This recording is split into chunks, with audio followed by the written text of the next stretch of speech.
Con Balasso problemi zero, riconosca che ha fatto una cazzata e la finiamo lì.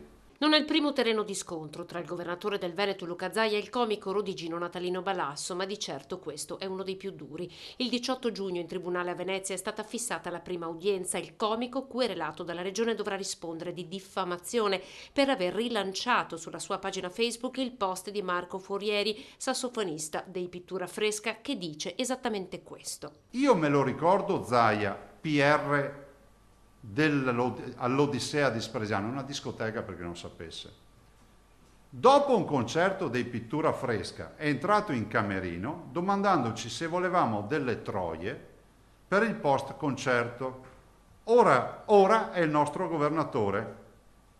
Figata. Accadeva il 7 maggio 2020, poco dopo, nello stesso giorno, l'autore delle dichiarazioni parlerà di fake news, ritirando tutto. Questo signore è Furio, l'autore forse del post che nessuno trovava più, ma che qualcuno lo aveva resuscitato, scrive: il post su Luca il governatore è falso e lesivo nei suoi confronti e verso di me.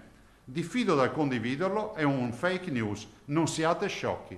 Eppure il comico non fa seguito a queste dichiarazioni, lasciando che la frase circoli liberamente sulla sua pagina pubblica e venga così commentata. 1120 condivisioni e la bellezza di 1113 commenti. Non vi dico i commenti. Voi al posto mio avreste accettato che qualcuno dica che tu offrivi le troie nei post concerti in un posto dove di fatto non lavoravi, dove di fatto non hanno mai fatto il concerto. Frase falsa, confutata punto per punto da Zaia oggi in conferenza stampa. Non ho sete di vendetta, ha detto, ma in Veneto devono conoscere la verità. Non posso accettare che qualcuno dica che si mette il bavaglio. E voi provate a immedesimarvi in me se aveste avuto al posto del mio nome il vostro nome scritto su un post del genere. Però c'è una roba sulla quale non transigo.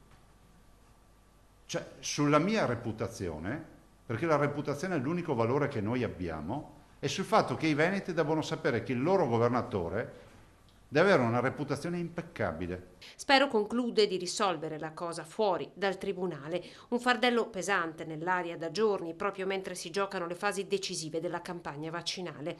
I numeri sono confortanti, annuncia Zaia, il 96,7% degli over 80 si è vaccinato, per le altre fasce di età siamo fermi al 70%. L'auspicio è che anche la campagna vaccinale per gli over 50 prenda il volo.